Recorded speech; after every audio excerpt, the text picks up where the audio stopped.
There was just like a mess. Like the bed had like footsteps in it, the window was wide open that we never used, and our computers weren't there. And I was like, we got robbed.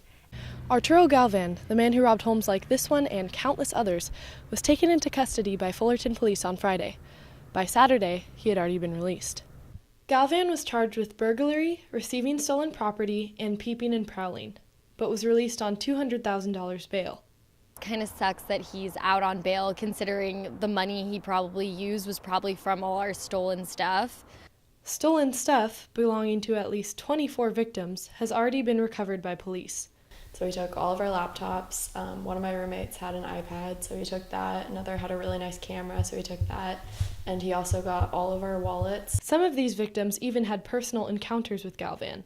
I actually came home like when they were fleeing the scene, and I saw like a huge man holding all these bags, and I started like screaming at him without like realizing like I don't know this person, like he could literally like come like shoot me right now. He came around the back and our door was open because in the summertime it gets super hot in here, and so we had our door open to like air out the room, which should be normal in your own house, in your home. And so the next morning, Haley and I both couldn't find our wallets. These burglaries took more than just a financial toll on the victims. The damage was also emotional. When we got here, it was just the most eerie feeling because everything was just like moved. When it first happened, I was kind of just like still in shock, but then after I had like a lot of anxiety and I like had trouble sleeping, like I was just kind of grossed out that someone had like been in our home. Even more disturbing is the way Galvan found his victims. He used GPS locations embedded in the photos they posted on social media. Having it being a burglary issue is one thing.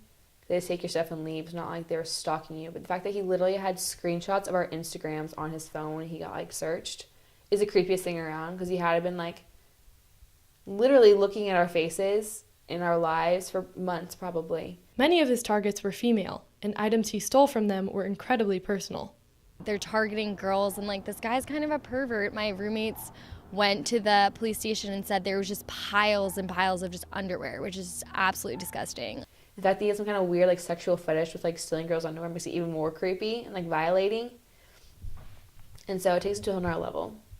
It just freaks me out that they would let him out because clearly there's something wrong with him. Victims have since installed security systems to protect themselves from burglars like Galvan. We talked to our landlord and we have a security system now, so it's like always on. So we have 8 security cameras around our property. We spent a lot of money getting a security system, so no one's ever getting anything out of this house like ever again. As an additional security measure, police suggest that all smartphone users disable location services. For Chapman News, this has been Set Motomedy.